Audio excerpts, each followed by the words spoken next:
La primera pregunta que me gustaría realizarles viene un poco a referencia de una reciente entrevista que realicé al escritor y periodista británico del Guardian, Richard Gott, especializado en América Latina, en la que considera a Colombia el principal elemento de inestabilidad en la región. ¿Comparte su opinión? Sí, señor. Y no desde ahora, desde mucho antes, y eso es conocido.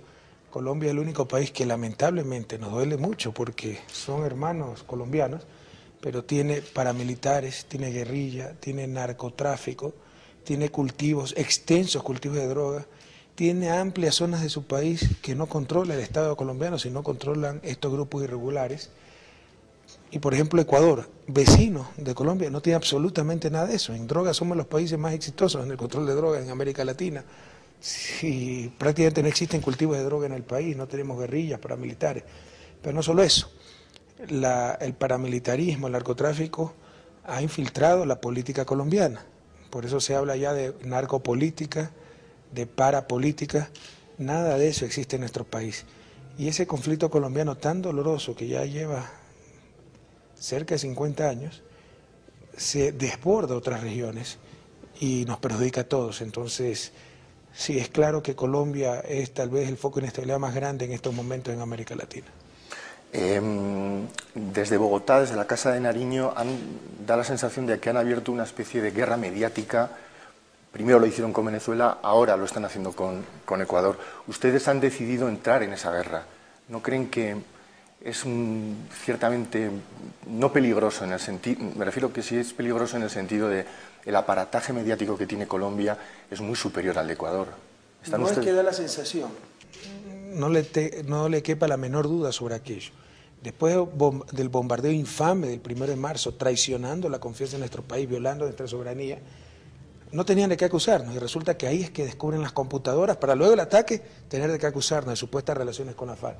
Todo eso es una campaña mediática para tratar de desprestigiar al Ecuador. Sabemos con quién nos enfrentamos, con un gobierno militarista, con un presidente, por decirlo menos, con un pasado imperfecto, lo dicen libros, ¿no? Con inmenso respaldo de poderes extrarregionales, de agencias de inteligencia internacional, con una maquinaria propagandística impresionante. Pero nosotros tenemos fe en que la verdad y la justicia triunfará. Ya lo logramos a nivel de América Latina. A nivel de América Latina, Colombia fue contundentemente derrotada en lo político, en lo diplomático y en lo informativo. El gobierno de Uribe está tremendamente desprestigiado, o sea, hemos demostrado sus mentiras, ya nadie le cree. A nivel de Unión Europea sí nos ha hecho daño con una serie de mentiras, con respaldo de ciertas cadenas internacionales, y a nivel de Estados Unidos. Por eso en el mes de mayo emprenderé una gira para dar a conocer el Ecuador y demostrar que somos un territorio de paz y un gobierno decente, que los problemas están del otro lado de la frontera, no en nuestro país, que somos víctimas de un problema que no es nuestro, no somos ni cómplices ni autores de ese problema. ¿Qué persigue, bajo su opinión, qué persigue Colombia con esta ofensiva a todos los niveles que si mi memoria no me falla, creo que comienza cuando Uribe decide romper la mediación del presidente Chávez y de Vidal Córdoba en el tema de las FARC? Bueno, la política militarista de Uribe empezó desde que ascendió al mando. Uribe, contradiciendo, por ejemplo, la política de su antecesor, Andrés Pastrana. Y esa es otra de las cosas que indignan a los vecinos, ¿no? Hasta el propio Pastrana se dio un abrazo con Manuel Marulanda en las conversaciones de paz.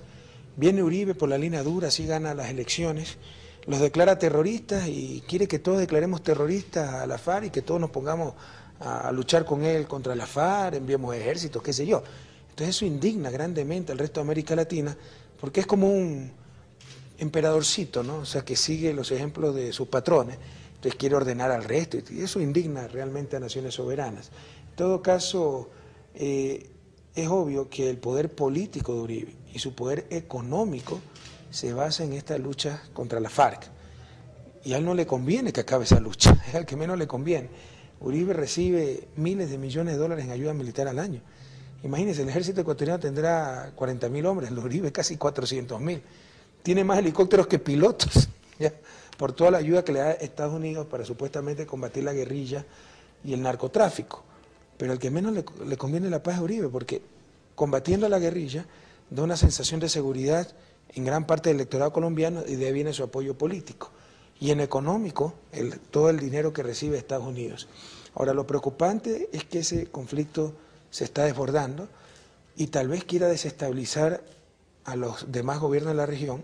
Siempre ha tenido una falta de respeto total Uribe con nuestro país, a tal punto que nunca ha parado las fumigaciones con glifosato, lo tenemos demandado ante la Haya, a tal punto que hay frecuentes violaciones a nuestro espacio aéreo, incursiones, etcétera. Pero hemos sido muy flexibles y comprensivos porque se entiende una persecución en caliente. Otra cosa es el primer bombardeo en la historia de América Latina con bombas inteligentes, que fue lo que ocurrió el 1 de marzo, con 25 muertos y a 2 kilómetros de la frontera en territorio ecuatoriano. Entonces, eso es inadmisible, como lo hemos demostrado, como hemos hecho respetar nuestros derechos. En todo caso, aquí cabe una pregunta, querido Gorka. A Reyes lo tenían ya ubicado estos señores. Hay declaraciones contradictorias, porque reconocieron que habían interceptado su teléfono satelital, pero después decían que era de fuente humana, que sabían dónde estaba Reyes. Pero es claro que a Reyes lo tenían ubicado. ¿Por qué esperan a que esté en Ecuador para asesinarlo? ¿Acaso no es intento de involucrar al gobierno ecuatoriano? ¿Acaso no esperaban que nosotros nos amedrentemos ante eso? Y digamos, bueno, tenemos campamentos de la FARC en nuestro territorio, vamos a unirnos al Plan Colombia para combatirlo. Y recibieron una respuesta totalmente opuesta, una posición soberana digna, una respuesta soberana digna, que los hizo condenar en la OEA, que los hizo condenar en el Grupo de Río.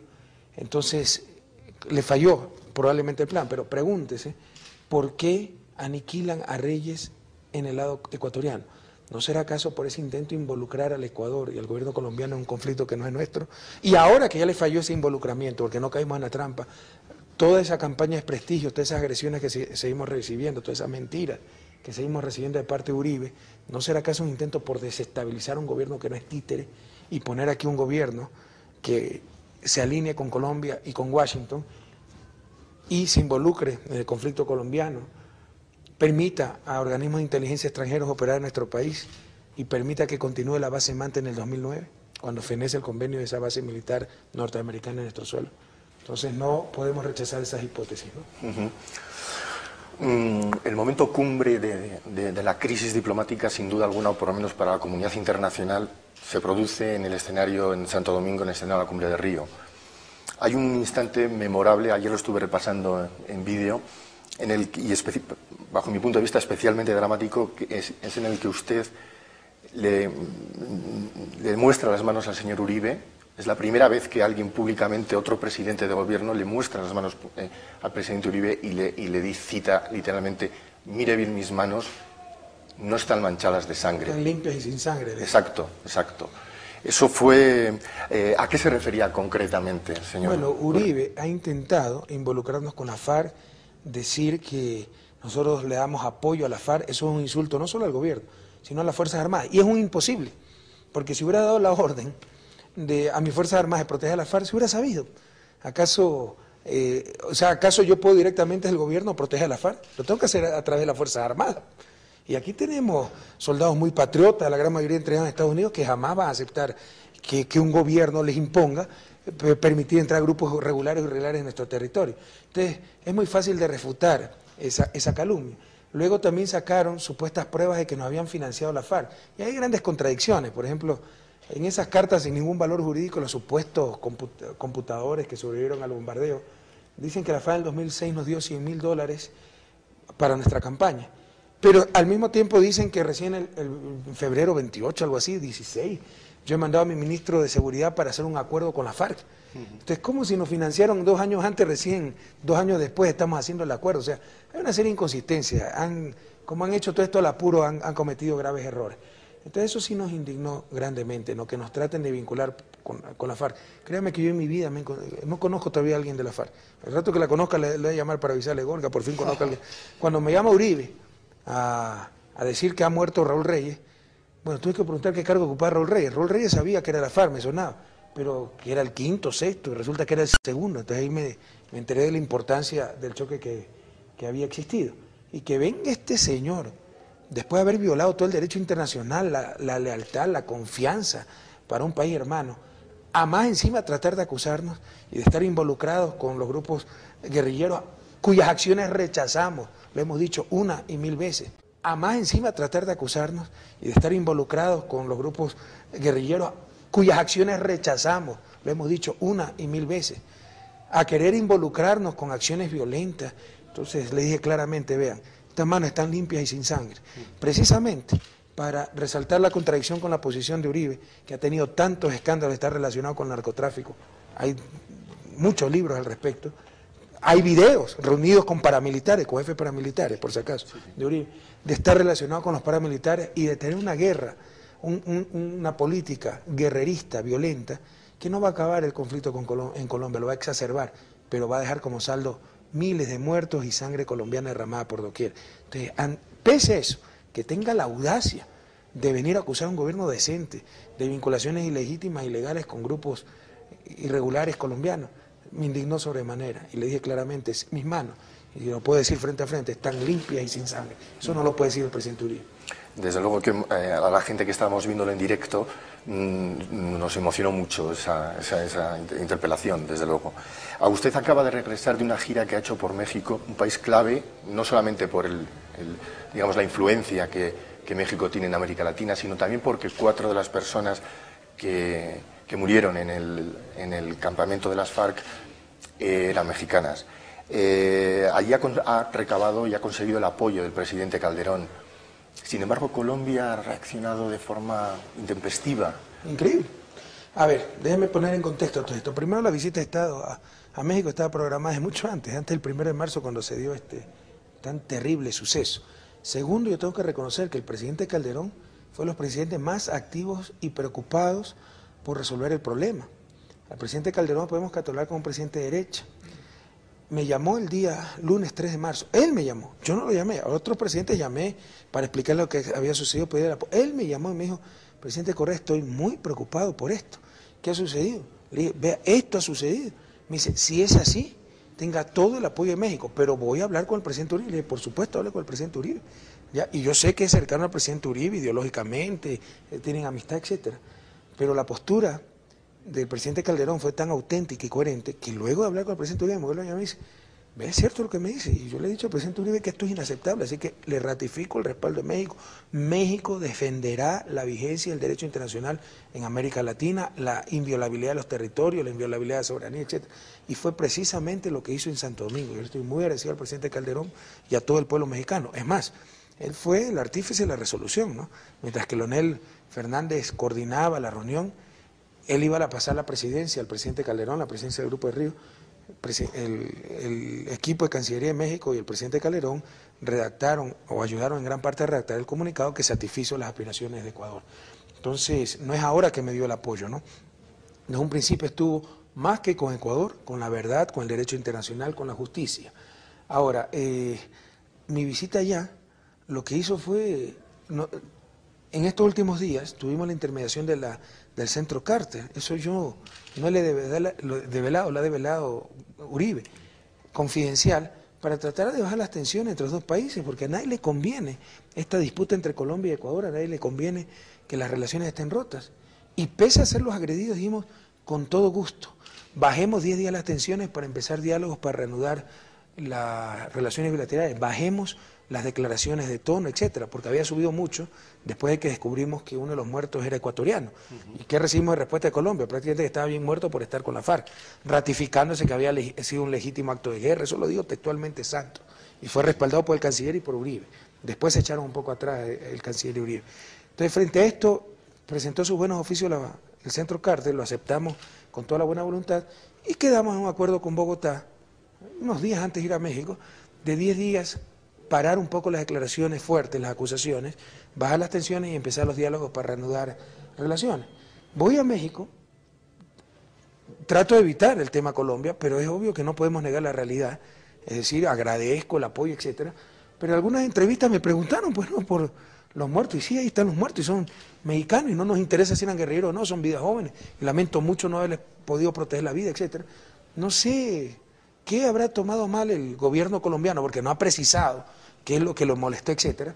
Pero una cosa interesante, por ejemplo, muchos dicen que fue mis declaraciones en la Embajada de Ecuador el día sábado, frente a respuestas de periodistas, yo no es que toqué el tema, me preguntaron periodistas y tampoco va a negar la realidad, la verdad histórica, pero no es tan correcto. Si usted revisa, el día viernes mismo, el embajador colombiano en México saca una declaración horrorosa, Sí. insultante para el Ecuador, que 16 veces nos habían pedido.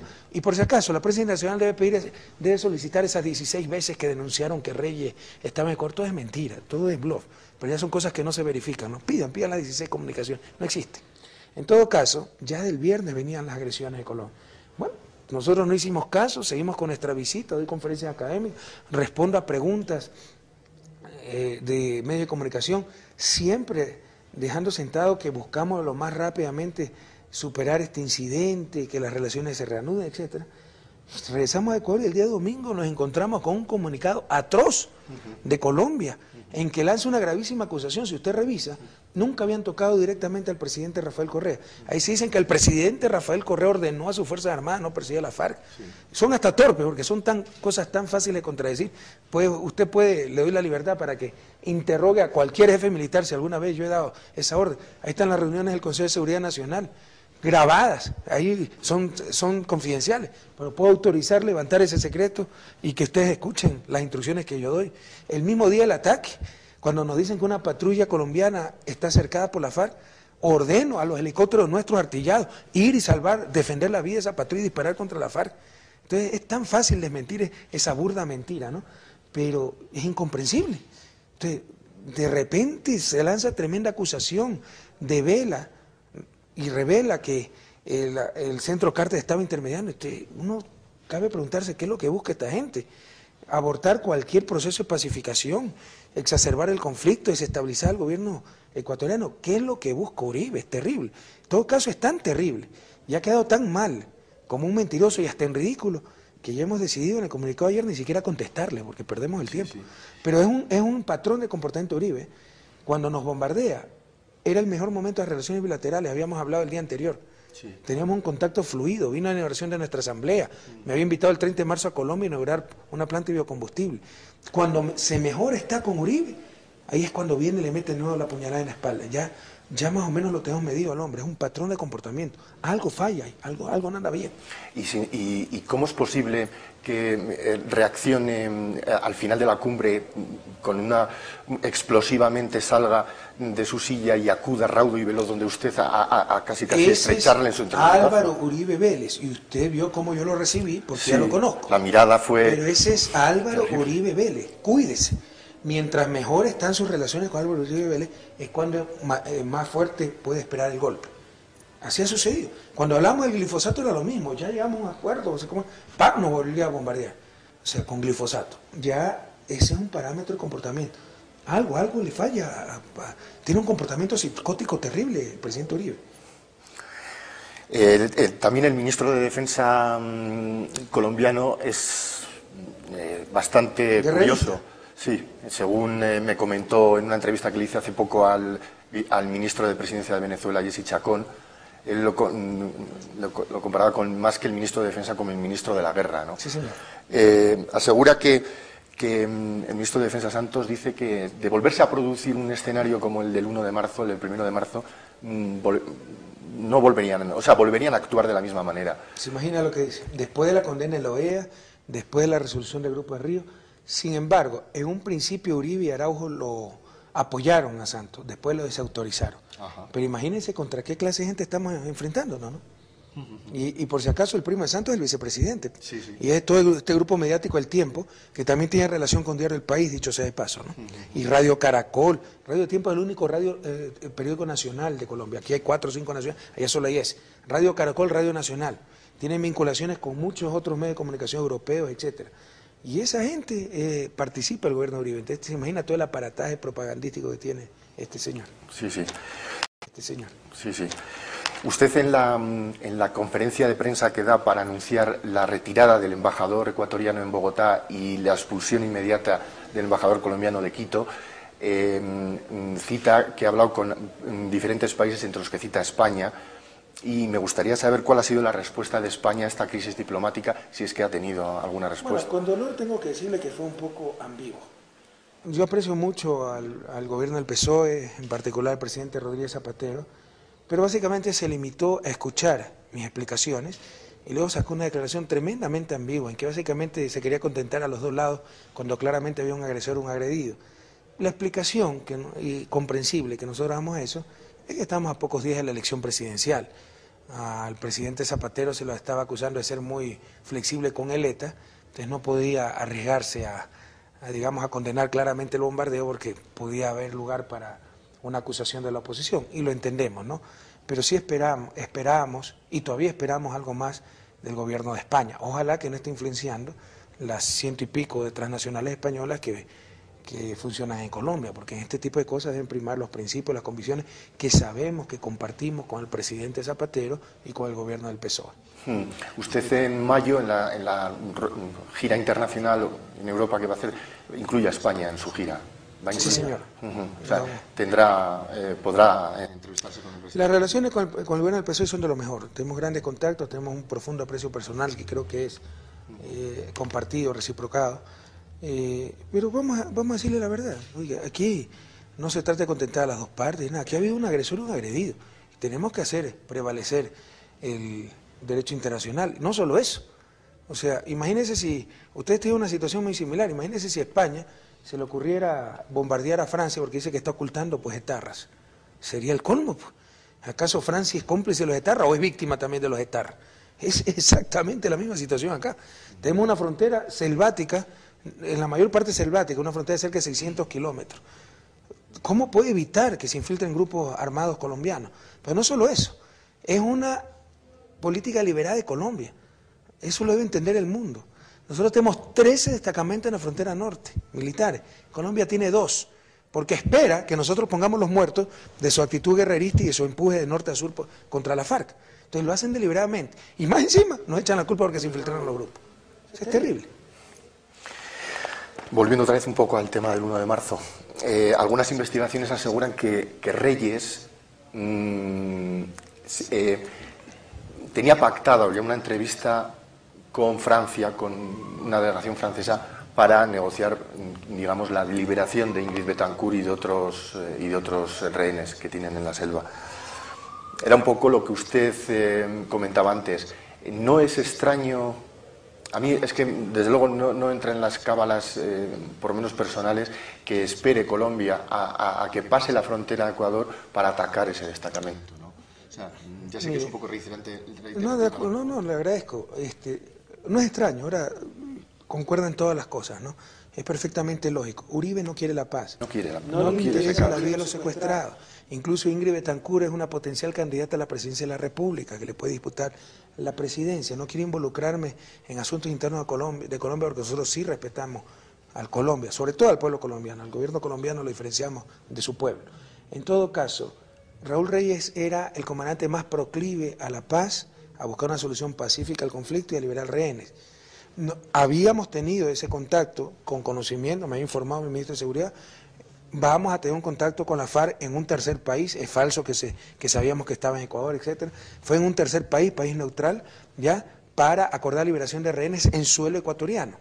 El presidente Chávez también me había pedido si podíamos liberar rehenes en suelo ecuatoriano, porque ya se había vuelto muy peligrosa esa devolución de rehenes en la frontera colombo-venezolana. Usted puede interrogar a muchos rehenes que fueron liberados, cómo habían sido bombardeados todo el camino por fuerzas colombianas en ese proceso de liberación. Entonces, estábamos en ese proceso, y ese proceso lo encabezaba Reyes del lado de la FARC, y es a ese comandante al que destroza. Entonces, muy probablemente Uribe supo que se iba, en marzo era inminente la liberación de varios rehenes por intermedio de Raúl Reyes, y fue y lo masacró. Los supervivientes han hecho unos relatos de los acontecimientos de esa noche bastante dramáticos y duros. ¿Qué le han contado a usted? Yo no me he entrevistado con los sobrevivientes, tampoco de parte de la Presidencia de la República, pero ahí, acá justo estaba leyendo en el telégrafo, Vinicio, no sé si el telégrafo le entregamos, no sé si conoce el diario del telégrafo, ¿no? No. Tiene una entrevista muy extensa a Lucía Moret. Precisamente en base a esta entrevista es que estoy pidiendo ya a las Fuerzas Armadas una narración pormenorizada, que todavía no la tengo, de los hechos, lo más confirmada posible, porque había muchas versiones, ¿verdad?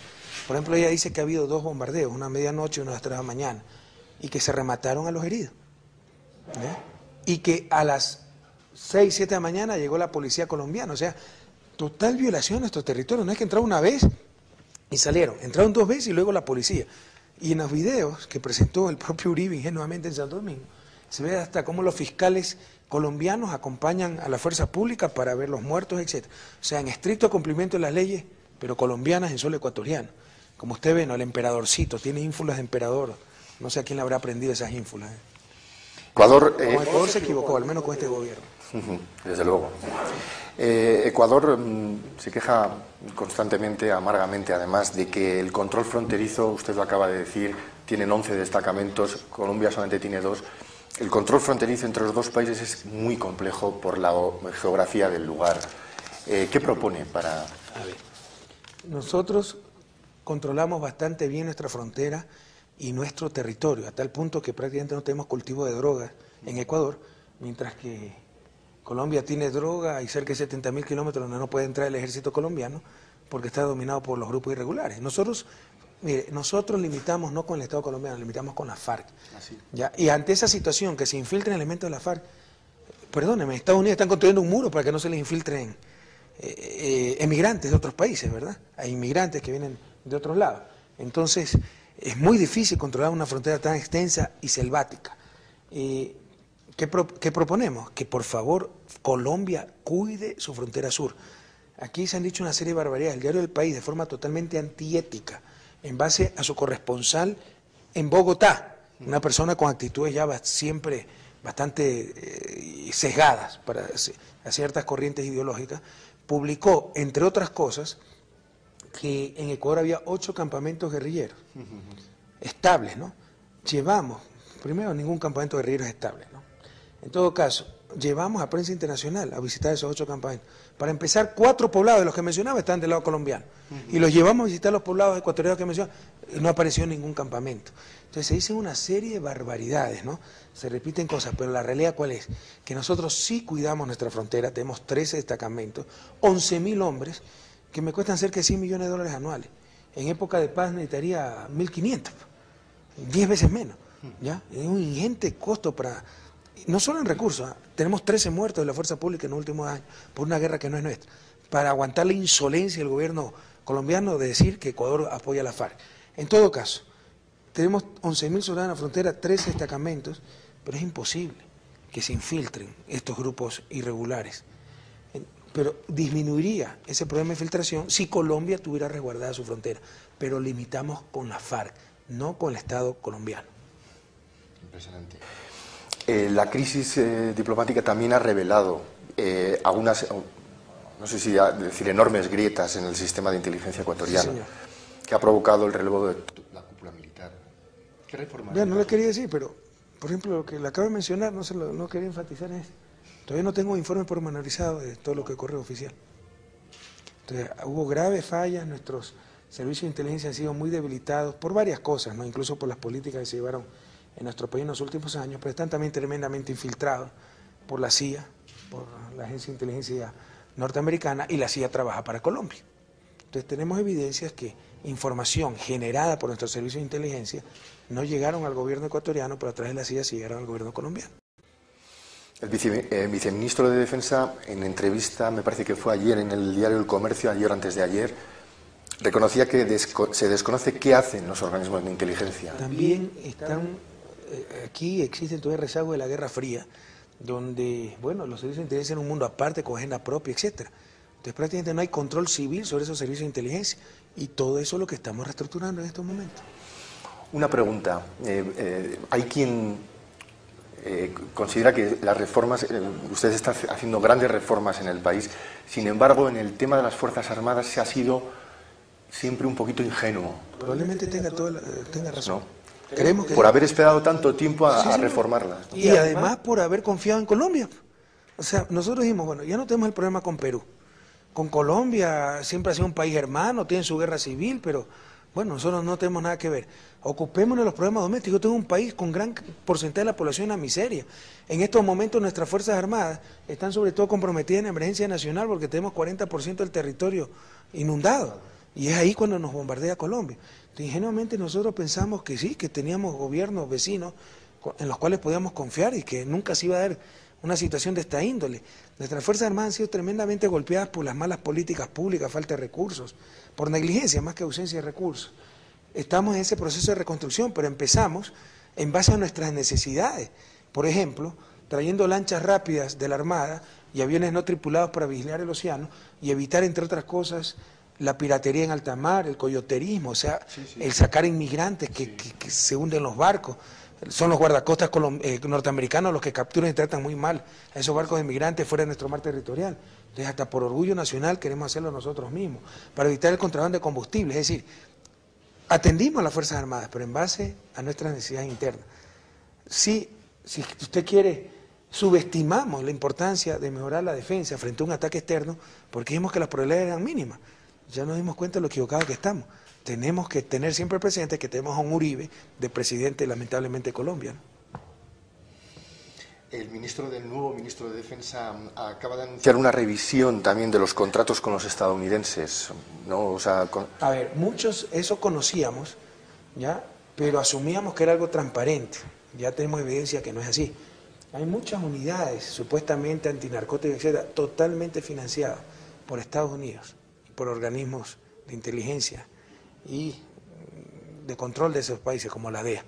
Pero lamentablemente no es solo la cooperación para respaldar la lucha antidroga, etcétera, sino que también imponen agendas ajenas a nuestro país, y eso no lo vamos a permitir.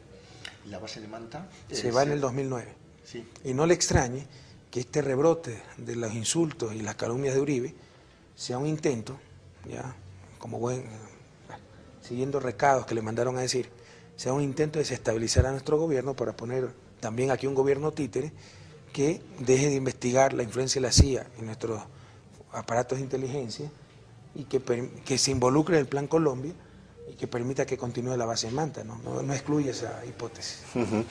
¿Hay posibilidades que Ecuador trabaje en la mediación para que las FARC libere, vamos? Se lo he dicho una y mil veces al propio presidente Uribe, lo he dicho públicamente, lo hemos dicho en los encuentros entre autoridades de los dos países y a nivel de América Latina, que el pueblo colombiano puede contar totalmente con Ecuador, con los buenos oficios de intervención, cuando necesiten para resolver esa guerra civil que los desangra tantas décadas. Entonces cuenten con nosotros, ahí está, y eso es lo que intentamos hacer. Estábamos tratando de liberar rehenes, porque por si acaso hay ecuatorianos también secuestrados, ¿no? Hablando un poco de las fumigaciones, poblaciones fronterizas como General Farfán o Puerto Mestanza están sufriendo verdaderamente, bueno, de enero, o sea, están verdaderamente bañadas por el tema del Roundup, sí, el glifosato. No es verdaderamente una... ¿Cómo ustedes les han denunciado al Tribunal Penal de La Haya, a Colombia, por esas actitudes? ¿Se puede hacer algo? ¿Qué se puede esperar de esa resolución penal? Vea, la sentencia, el veredicto final demorará muchos años, pero sí puede haber medidas precautelares. Nosotros esperamos que como medida precautelar ordene a Colombia a suspender las fumigaciones vía aérea con glifosato. Nunca obtuvimos eso de Uribe, nunca obtuvimos el compromiso. Desde febrero del año 2007, por nuestra posición firme, dejó de fumigar vía aérea y empezó la erradicación manual de la droga, pero nunca se comprometió a dejar de fumigar, y por el contrario, a inicio de este año el canciller Araujo dijo que iban a reanudar las aspersiones con glifosato. En todo caso, para que vea con qué clase de personas estamos tratando, la lógica que mantiene, ¿sabe lo que dijeron? Que nuestro pedido de que paren las fumigaciones aéreas con glifosato coincidía con las exigencias de la FARC. Es decir, que las FARC están pidiendo que dejen de fumigar vía aérea y nosotros también, eso es más o menos lo que dijo. Pero es que las fumigaciones están provocando desplazamientos también de campesinos ecuatorianos que viven ahí. Pero por supuesto, o sea, el glifosato no solo mata las plantas, pues mata ganado y hay serias evidencias de que ha matado seres humanos, bebés en la frontera, tenemos testimonios, etcétera, y hay claros indicios, o sea, los estudios nos dicen que a medida que usted se acerca a la frontera, la probabilidad de tener irritación cutánea, males de la vista, etcétera, aumenta exponencialmente. Entonces, hay una clara relación entre las fumigaciones e incremento de enfermedades y patologías de diferente índole. Ya hay estudios científicos precisamente para enviar la demanda a La Haya. Esperamos el estudio científico de una organización extranjera, no recuerdo el nombre, pero totalmente independiente que respalda los efectos negativos del glifosato. Pero de acuerdo a Uribe, ya también somos cómplices de la FARC, porque a la FARC le conviene que dejen de fumigar con glifosato.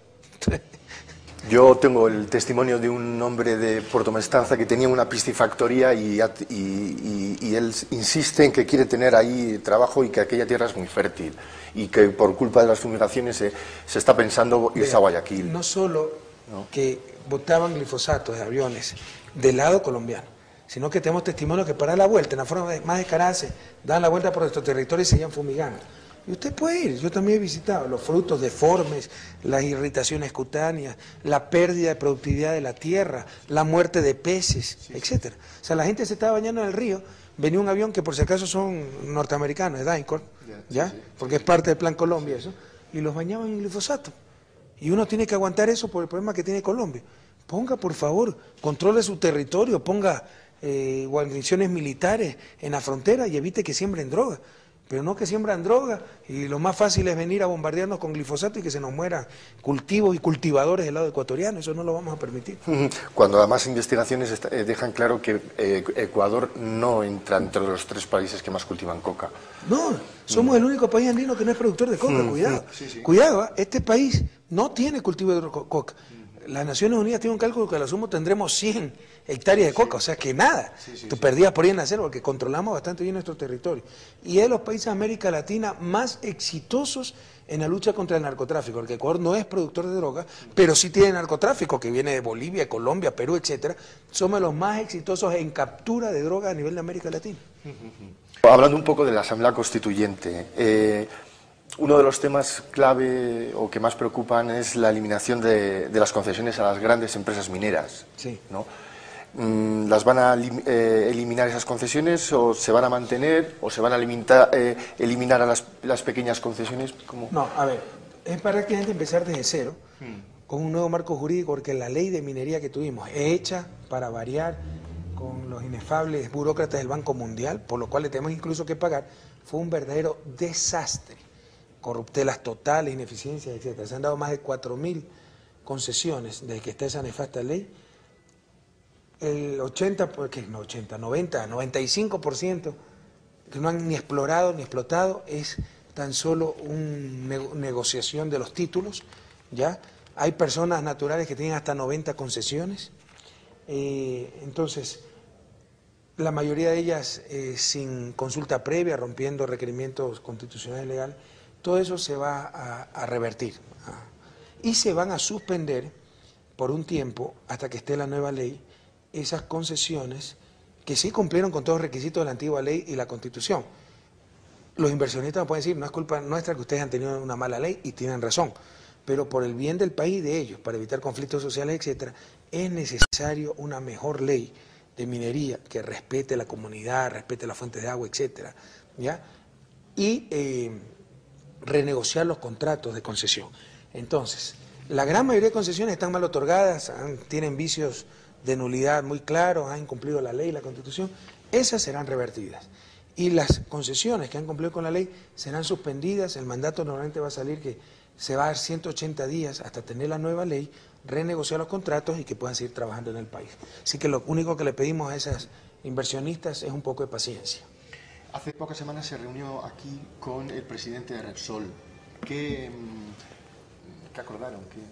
Bueno, él vino a hablar sobre el interés de Repsol de seguir invirtiendo en el país. Yo le dije también nuestro interés es que siga invirtiendo, pero con reglas muy claras, ¿no? Manteniendo la ética para los trabajadores. Aquí nuestros empresarios han estado acostumbrados a tercerizar. La tercerización es una figura para... Usted contrata a alguien de mensajero, de guardián, o sea, actividades no inherentes al núcleo del negocio. Pero usted aquí puede encontrar fácilmente tercerizados, si es una metalmecánica, torneros, es decir, centro del negocio, de 12, 15 años.